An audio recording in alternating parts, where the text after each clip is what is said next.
Hi everybody, it's Susan. This is my first tutorial after this is take 3. The first tutorial, one was 12 minutes, one was 14 minutes. I'm going to make the attempt to do this tutorial as best as I can, but I'm going to not actually make the flower, but just show you in parts of it. I don't know how long this is going to take me in real life, mixing it with a video, and I don't have any way of altering it right now. And anyway, just showing you what you're going to need. You're going to need a punch like this, which if you use the Plantain School Book cartridge or the George cartridge from Cricut, you can print them out yourself.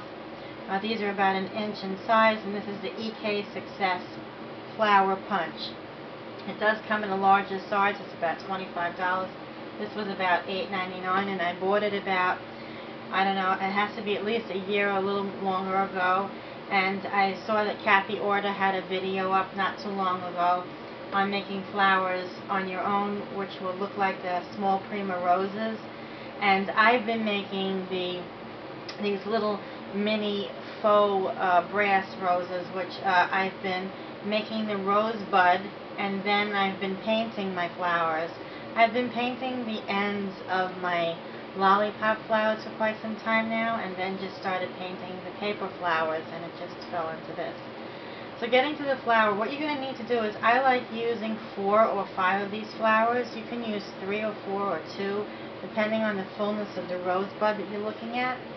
So what I do is I get the end of the pencil, and I put the flower around the pencil, and I just gently squeeze the petal so that it kind of cups the pencil, which will loosen up the paper fibers and allow you to kind of fold them and form a small little bud like so. Okay, I hope that you can see that. I'm trying to get the whole picture in here. On the back side, you'll see that center piece of the flower, which I cut out a large one to show you clearer, is flat. And you're going to take that and you're going to put some hot glue on the end. I'm not going to do that right now for the sake of time because I don't have much of it. And you're going to keep putting your flower on and keep cupping it all around, okay? And you're going to add more glue and then another flower, okay? Keep cupping it so that you're kind of bending, if you would, the petals, okay? Now this is my 4th flower that I have on, and I'll just use 4 flowers for now. Forgive me if this is not glued. I really wanted to, but I want this whole video to come out by 10 minutes. So you will have a flower that looks like that. It'll be a little bit tighter because you'll have it glued together, and then when the flower is all together, you're just going to flip the edges down a little bit on the very last flower. You can use any cardstock you want, but I find the harder the cardstock, the nicer your flower. That's my opinion. Once I have my flower completed, what I've been doing is I've been using Reeves Acrylic Fine Artist Quality paint. The color that I'm using is the gold, to get the gold effect for the faux gold look on the mini roses. And if you want that brassy copper look, you can use the copper one. This is Liquitex by Basics. Both of these you can find in any art store or Michael's. So the price is roughly about $4.99 for the whole tube.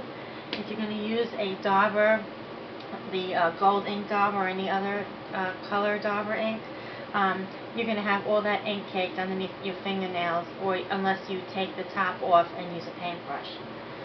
And with that said, what I usually do here is I put my paint in here, which you see this needs to be washed, and then I'll just paint my flower using any kind of paintbrush that you like. I specifically use a flat brush. This one I'm not showing you because it's kind of yucky and wet. It's been soaking for a while. But I use a flat, rough brush. Only one that I'll use for flowers is the one that's not in good condition because it's kind of clumpy, and that's the one that works the best. Okay, so now you put your paint down on whatever surface you've got it, and you start painting your flower, and what you'll wind up with is something that looks like so.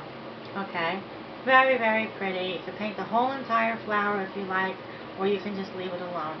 You can also use this little punch here and punch out a green piece of cardstock, and use that flower as the backing, which is a leaf. I saw someone do that on YouTube. Forgive me, I don't remember who it was.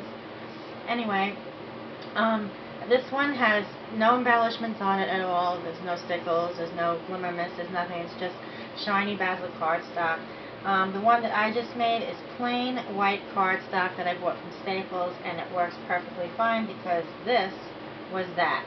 If you could see inside, the flower is white, little pieces of white somewhere in there, and you see how you can hear it, that it's like totally, it's hard. And so you'll paint your flower gold, and then what I've come across from another YouTuber, and again, forgive me, I'm so sorry, I didn't know her name. She was using a different kind of iridescent on something else that she was working on, and I complimented it.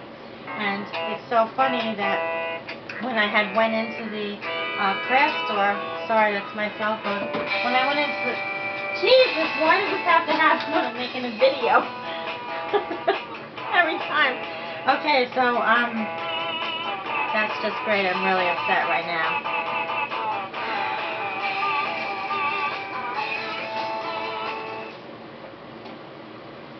Okay, watch the beeper. It's my husband calling. So, getting back to the flower, what I've been using is this, I met someone in the aisle of the art store and asked her what she thought about the iridescent medium. She really liked it a lot. I spent about $5.99 on a bottle of glimmer mist, and I find myself on one flower that can look just like this. I'm using like half a bottle or a little bit less of glimmer mist to make it nice and shiny. So if you buy this, shake it and just use it on a brush. Brush it on your flowers. It's absolutely gorgeous, and it's about $8 or $9 for the whole bottle, and it'll last you a really long time. And when you're done with that and everything is dry, just put some stickles on your flower, and your flower is certain to look like a faux brass rose every single time. And just to show you, when you paint all around it, here is a large one that you can print out at 2.5 inches on the Plantain Scuba cartridge, and your flower put together exactly the way I just did this one, only in a larger size, is going to look like this beautiful flower. And you can see inside that it's white. I'm just going to bend it to show you that that is from regular plain white cardstock, and the papers are hard because after I used the acrylic paint, it just hardened up the paper. It's great. And the edges I bent down, the edges I bent down with a pencil just like that before I actually painted it, and that's how I got that look. So when you're all done, you can put a nice big button in the center, you can put some shooting pearls, you can do a lot of things. You can actually take this one little flower here, okay, and you can put it in the center like I've done on a previous project, and have this absolutely gorgeous handmade flower. And inside that teeny tiny flower in the middle, you can put a pearl in there. And how beautiful is that? Who wants to go and spend $5 for 2 cream flowers when you can spend a little bit of time and make your own flower? Anyway, I hope this instructional video helped out somewhat. I know it's not like all the other tutorials, but I really tried on this one. So have a great day, everyone, and thank you for your patience in watching my videos. Bye.